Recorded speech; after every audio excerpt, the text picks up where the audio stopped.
resultado del juicio político al presidente Nicolás Maduro. A la oposición, a la MUD, hay que hacer un juicio político. Bueno, yo creo que más bien un juicio ciudadano, Ajá. porque al final es la vida de todos lo que está en juego. Y yo sí estoy convencida de que cuando estamos dando una lucha que no es electoral, porque esto no se trata de cargos políticos, una competencia de unos partidos contra otros, por Dios, Vladimir, o sea, este no es un momento de estar pensando en candidaturas para nada.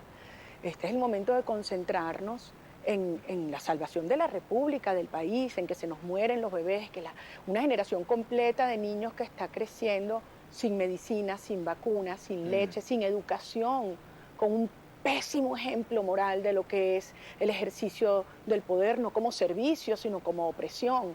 Entonces, en esa urgencia es lo que tenemos que pensar todos, y en ese sentido, la unidad en la cual siempre he creído, una unidad de todos los venezolanos, una unidad, y además partiendo de la base con aquellos grupos que han estado o que estuvieron cercanos al chavismo, al oficialismo, pero que son democráticos y que entendemos que esta desgracia, esta catástrofe, la tenemos que detener todos ya, por el bien de todos.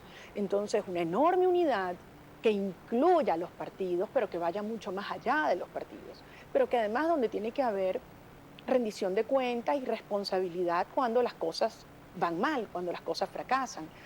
Y eso es lo que yo considero que ha ocurrido. O sea, la MUD ha fracasado. Yo creo que esta iniciativa del diálogo fue un gravísimo error en los términos que se planteó, con los actores que se planteó y sobre todo en el momento en que se hizo.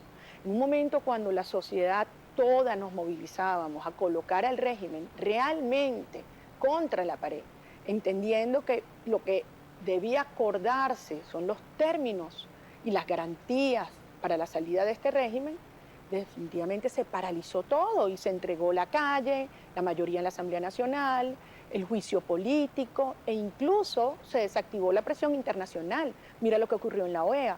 Una OEA que estaba discutiendo la aplicación de la Carta Democrática Interamericana se reúne en Cartagena y sacan un tímido comunicado acompañando el diálogo, porque como te dice cualquier persona fuera del país, ningún actor internacional va a hacer por Venezuela lo que los venezolanos no estemos dispuestos a hacer en primera fila.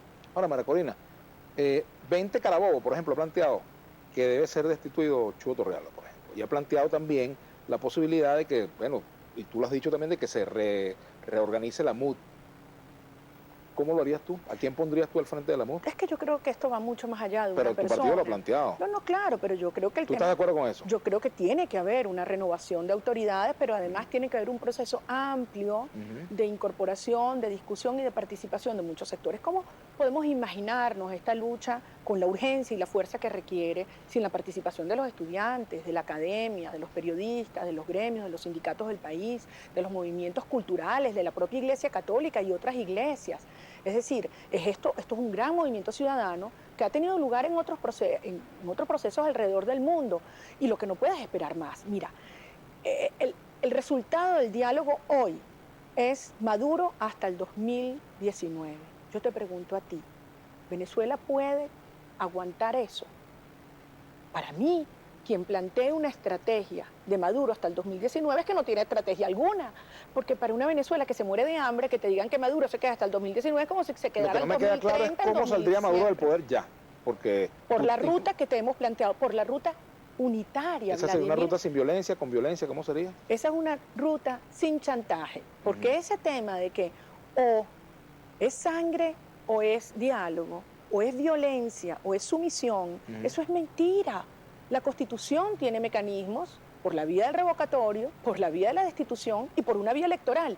Lo que estamos pidiendo es una fecha ya de elecciones. Ahora, yo siento ¿Eso que es una ruta violenta? Yo siento que a veces el gobierno juega... Pero te pregunto, ¿esa es una ruta violenta? Bueno, en teoría no debe ser. Por supuesto que no. El tema es lo que pueda estar detrás de esa agenda, si debe estar claro. No, o sea, ¿cuál es el plan? Porque si tú hablas una hoja de ruta, bueno, vamos hacia Valencia, pero ¿dónde nos vamos a parar? ¿Dónde vamos a tomar combustible? ¿Dónde vamos a dormir? ¿Dónde vamos a comer? Totalmente. Eso tiene que estar claro. Totalmente clara, y lo está, pero además es una ruta unitaria. La que no fue unitaria fue esta ruta del diálogo que decidieron 3 partidos y que no consultaron con nadie, no sé, consultaron contigo. No, porque yo no soy ningún integrante de partido. Eres un ciudadano, tu vida está en juego, ese es el punto. Este no es un momento en que los cogollos, ni el G3, ni el G5, ni el G15, ni el G25, no vale. Este es un tema donde la sociedad de una manera amplia y franca, porque, mira, yo muchas veces he escuchado en estas horas, bueno, pero es que esas discusiones tienen que darse, los trapitos sucios se lavan en casa. Ujú. Ya va. ¿Es que tú no te sientes parte de esa casa o sí te sientes parte de No, esa es casa? que los asuntos públicos que tienen que ver con Ujú, nuestra vida ujú. se discuten públicamente. Así funcionan las ¿Tú organizaciones plurales. quieres un diálogo, por ejemplo, que sea a puertas abiertas, que la gente pueda entrar y transmitido por televisión? Un proceso de acuerdo que tenga un fin muy claro, la transición, la salida del régimen. Ese es el objetivo. El objetivo no es darle tiempo. El objetivo no es poner unas elecciones de gobernadores La MUD le ha dado tiempo al o gobierno. este diálogo le ha dado tiempo, oxígeno, estabilidad y le busca dar legitimidad. Y lo que le ha traído es más muerte, más dolor, más angustia y en muchos casos decepción de los venezolanos. Y por eso lo que tenemos que Ahora, decir es sí podemos y tenemos la fuerza. ese tema es interesante, el tema de la angustia, por ejemplo. El gobierno está jugando o puede estar jugando con la angustia, con la rabia, con la desesperación de una parte del país y también de una parte de la dirigencia de la oposición. Claro, y con el miedo de decirte Ujú, que si tú sales a protestar, entonces te van a ujú. agredir, que si tú desafías, tú estás provocando. Y ese es el típico chantaje del Ajá, castrocomunismo, ajá. Pero tú que no te has puesto a pensar, María Corina, en algún momento, caramba, ¿será que mi estrategia va en la dirección de favorecer precisamente que el gobierno permanezca? ¿cuál estrategia te Bueno, refieres? de debilitar a la MUD que está sentada en la mesa de diálogo. No, si Eso le da fuerza al gobierno, fíjate tú, si no, ve el Canal 8. nuestra estrategia, al contrario, es ampliar y fortalecer la unidad, pero tiene que haber autocrítica. ¿Tú crees que la autocrítica y la reflexión debilita?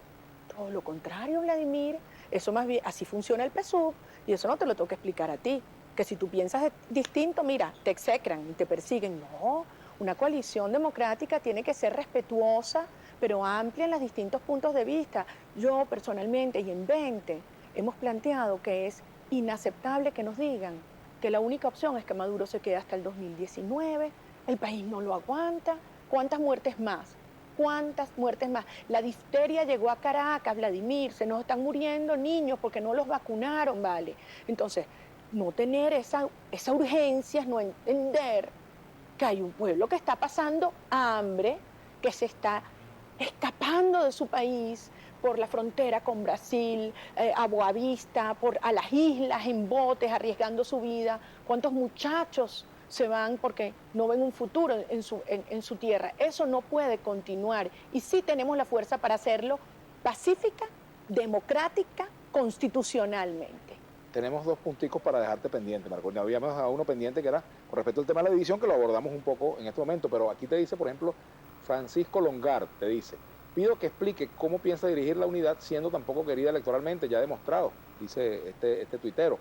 Y yo te preguntaría, ¿cuándo vas al Mazodando? Hay una silla esperándote allá, Diosdado Cabello está esperando. Rojita como esta, por cierto. No, esta es anaranjada. Así, está como desteñida. No sé, pero ¿vas a ir algún día al Mazodando? Mira, yo creo que mi contacto fundamental es en espacios de respeto y en ese espacio se ha atacado, desvirtuado, ofendido. No a mí, no a mí. A mí este señor lo hizo múltiples veces en la Asamblea Nacional, pero a los ciudadanos, a ti. Y yo, si algo defiendo y sin algo creo, es en el contraste de puntos de vista de manera respetuosa. Al regreso, yo quiero también hacerte un comentario con respecto a las carambolas de la historia venezolana, la política ¿Cómo venezolana, es cosas eso? que han pasado, que uno pensaba que nunca podía pasar y que a lo mejor pueden ocurrir. Bueno, vamos a la pausa y al regreso hablamos de eso. Ya venimos con María Corina Machado.